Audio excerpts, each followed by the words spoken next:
It's Tuesday, October 7th, 2025, and I'm Dave Sobel. 3 things to know today. OpenAI drops a wave of announcements, new models, app integrations, and even a multi-billion-dollar AMD deal, signaling its move to become the Windows of AI. Deloitte refunds a government client for AI-generated errors, even as it deploys Anthropic's Claude to 500,000 staff. Reports show most enterprise AI projects still fail, exposing a massive governance gap. MSP's next opportunity isn't AI hype, it's AI accountability. This is the business of tech. OpenAI with a ton of announcements on the heels of last week's OpenAI feature called Instant Checkout, allowing users of ChatGPT to purchase items directly through the chat interface. OpenAI has announced the general availability of Codex, a powerful coding assistant, along with 3 new features designed to enhance its utility for engineering teams. The introduction of a Slack integration allows users to delegate tasks and ask questions directly within their team's channels, while the Codex software development kit enables developers to embed its capabilities into their workflows with minimal setup. Since its research preview launch in May, Codex has seen a significant increase in daily usage, growing more than tenfold since August. It now serves over 40 trillion tokens and is utilized by a range of companies, from startups like Duolingo to large enterprises such as Cisco and Rakuten. Cisco engineers report that Codex has cut their code review times by up to 50%, allowing them to focus more on transformative work instead of manual checks.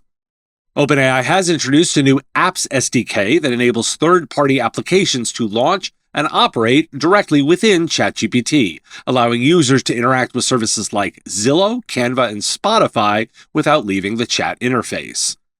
The Apps SDK supports features like inline app integration, full-screen views, and picture-in-picture mode, enhancing user interaction while maintaining a conversational flow. OpenAI has emphasized strict privacy and safety standards for any apps integrated into ChatGPT. OpenAI also announced a feature that allows developers to create applications that function directly within ChatGPT, enhancing the experience by enabling seamless integration with various software and services. This does include popular platforms such as Canva, Booking.com, and Zillow, which users can access to complete tasks while receiving contextual support from ChatGPT. During a demonstration, an OpenAI employee showcased how ChatGPT could interact with Canva to generate a business poster and subsequently create a pitch deck based on that design. As part of its broader integration strategy, OpenAI is set to expand the capability with additional apps in the coming weeks, including DoorDash and Uber. Developers can begin using the software development kit for app creation immediately, with plans for a formal app submission process later this year. OpenAI introduced significant updates to its application programming interface, unveiling the GPT-5 Pro language model and a new video generation model named Sora 2. These updates are part of a broader initiative to attract developers, including the launch of tools for building AI agents and apps within the environment. OpenAI highlighted that the GPT-5 Pro model is tailored for sectors such as finance and legal and healthcare, where high accuracy and deep reasoning are essential. The new voice model, GPT Real-Time Mini, promises to provide low-latency interactions at a cost that is 70% lower than its predecessor, while maintaining comparable voice quality. Additionally, Sora 2 allows users to generate realistic audio and video content, enhancing creative control and synchronization of sound and visuals, making it particularly useful for concept development in various industries. And in deals, OpenAI has secured a multi-billion-dollar chip deal with Advanced Micro Devices, which includes an option to purchase a 10% stake in the chip maker. The agreement is expected to significantly enhance OpenAI's computing capabilities, crucial for advancing its AI tech. The deal involves the deployment of hundreds of thousands of AMD's AI chips over several years, beginning in the second half of next year, with projections of generating tens of billions of dollars in annual revenue for AMD. Following the announcement, AMD's shares surged more than 30%, adding approximately $80 billion to its market capitalization. Why do we care? So OpenAI just dropped a truckload of announcements, new models, an app store, instant checkout, Slack integration, even a deal to buy part of AMD. Put it all together, and here's what's happening. OpenAI is building the Windows of AI. ChatGPT is becoming the platform, not just the tool. You'll buy, build, and run stuff right inside it. And this isn't happening in a vacuum. Microsoft's Copilot ecosystem and Google's Gemini suite are racing to do the same. The platform war for where work happens has officially started, and service providers will need to pick their lanes carefully. If you're building client automation or workflow systems, This is where those integrations need to land, inside the AI workspace, not outside it. That's huge and dangerous, because if ChatGPT becomes the new desktop, you're not the platform anymore. OpenAI is. MSPs that just resell or support tools will get squeezed out as users do everything inside the chat window. So here's what's to do. Start building. Use their SDKs. Figure out how to automate client workflows and be the expert on integrating this new layer with governance, not just code. We've seen this before. Windows owned the PC era and iOS arguably owned mobile. If ChatGPT owns AI, service providers better learn how to play on that platform or risk getting locked out entirely. This episode is supported by Mail Protector. Want inbox protection that questions everything before trusting a thing? Mail Protector delivers a patented zero-trust email security platform built just for managed service providers. Their Shield solution learns real communication patterns to build a trust network using behavior-based filtering to stop threats before they reach the inbox. It also provides dynamic context with an in-email heads-up display showing trusted or risky messages in real time. They also include Bracket for effortless, agentless email encryption. Just wrap brackets around the subject to send secure messages and files with no apps and no passwords. And Radar, a 360-degree email security analysis that scores your vulnerabilities and even helps you turn them into sales opportunities. The result? Providers get hands-off threat prevention and security insights, while clients enjoy calm, focused inboxes with encrypted communication and clear risk awareness. To see it in action, schedule a demo at mailprotector.com/MSP Radio. And before we get too excited, Deloitte has agreed to provide a partial refund to the Australian government after delivering a report containing multiple errors, some attributed to the use of artificial intelligence in its preparation. The consulting firm was contracted to conduct a review of the Targeted Compliance Framework, a system that manages welfare and benefits payments, for a project valued at approximately 440,000 Australian dollars, or about 290,000 US dollars.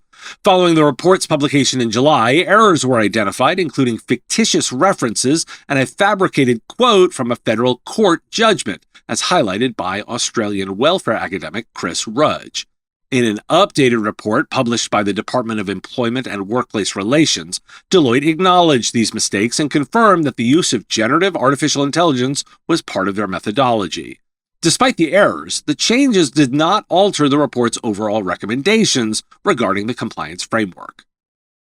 That didn't stop Deloitte from also announcing a significant partnership with Anthropic to roll out their AI chatbot, Claude, across its workforce of nearly 500,000 employees, despite facing backlash for that report. The consulting company's commitment to AI is underscored by the deal, which aims to create compliance products for regulated industries such as financial services, healthcare, and public services. Deloitte's deal with Anthropic is noted as the largest enterprise deployment of its AI technology to date, signaling a strong push toward integrating AI into business operations. Why do we care? So Deloitte uses AI to help write a government report. The report ends up with fake quotes and made-up citations. They refund part of the fee. Then the same week, they announce they're rolling out AI to 500,000 employees. Yeah, that's confidence or hubris. Here's the thing. Errors cost money. Doesn't matter if they're human or AI. But the difference is that AI lets you make bigger mistakes faster. Deloitte's sin wasn't using AI, it was trusting it without checking.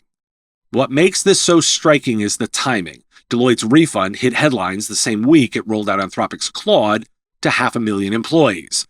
That's a reminder that scale without governance just multiplies your exposure. For providers, this is the lesson. Don't hand your credibility to a chatbot. Use AI to assist, not to author. Verify every fact, every citation, every recommendation before it hits a client's inbox. Every provider offering AI-driven deliverables should have a quality control checklist in place, because clients will remember the errors, not the efficiency. In the age of AI, trust is the new currency, and once it's spent, you can't refund it. IT leaders are being urged to prepare for the legal challenges and compliance issues as generative artificial intelligence becomes increasingly integrated into enterprise software. A recent survey by Gartner found that over 70% of 360 IT leaders identified regulatory compliance as one of their top 3 challenges in deploying generative AI productivity tools.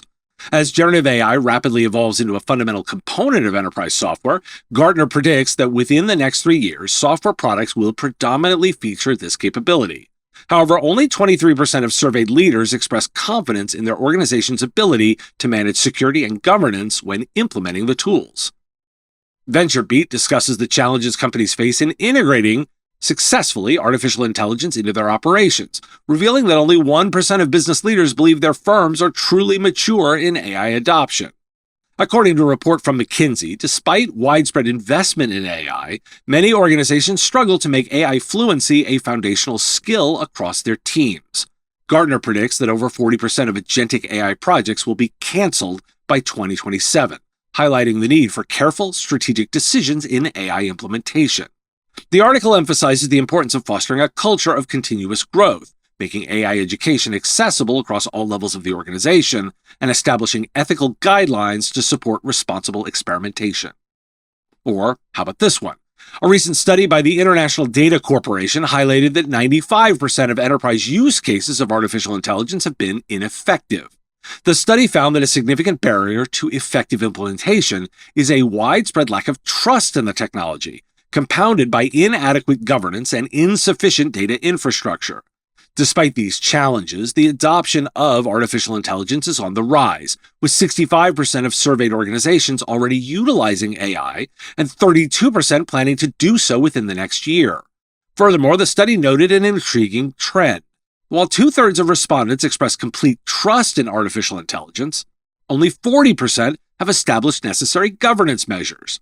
This misalignment is believed to limit the potential benefits and ROI of AI systems in businesses.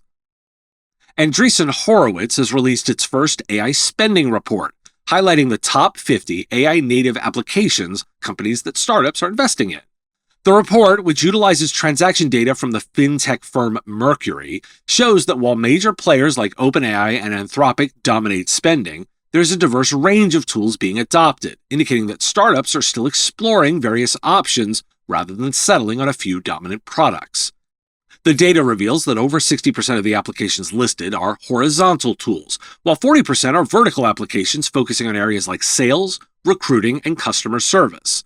Notably, consumer-oriented tools like CapCut and Midjourney are increasingly being adopted in enterprise settings, showcasing the blurring lines between personal and professional use. The report suggests that older companies may need to adapt quickly to remain relevant amidst emerging competitors. Why do we care? Everyone's diving into AI, but almost nobody knows what they're doing. Gartner says most IT leaders worry about compliance, McKinsey says maturity is almost non-existent, and IDC? 95% of enterprise AI projects don't actually work. That's chaos disguised as innovation. We just covered how governance budgets are jumping nearly 25% this year because leaders are realizing they can't afford to get this wrong. That's the next wave of spend providers can align with. So it's not a red flag, it's a roadmap. You don't need to be the AI genius in the room. You need to be the one who keeps the company out of trouble. Build governance frameworks, audit what's being used, and help clients prove value, or shut down what's wasting money. And if you're still selling AI magic, stop! This is the cleanup phase, the part where the adults take over. AI adoption now needs risk management, not more hype. It's the next service layer, turning AI confusion into client trust. That's where the margin is. Frame it like cybersecurity 5 years ago. Compliance, monitoring, and proof. Governance is about to become its own service line, and those who build it early will own the trust conversation. Thanks for listening. Today, National Fruit at Work Day, which seems oddly specific, and National LED Light Day. Want more from the Business of Tech? Join Business of Tech Plus for ad-free episodes, early interviews, extended cuts, subscriber-only shows, and exclusive member perks and analysis. Sign up at businessof.tech/plus. And follow this show in your podcast app, and if you're on YouTube, hit subscribe and the bell so you never miss a story. Reviews and comments help spread the word too.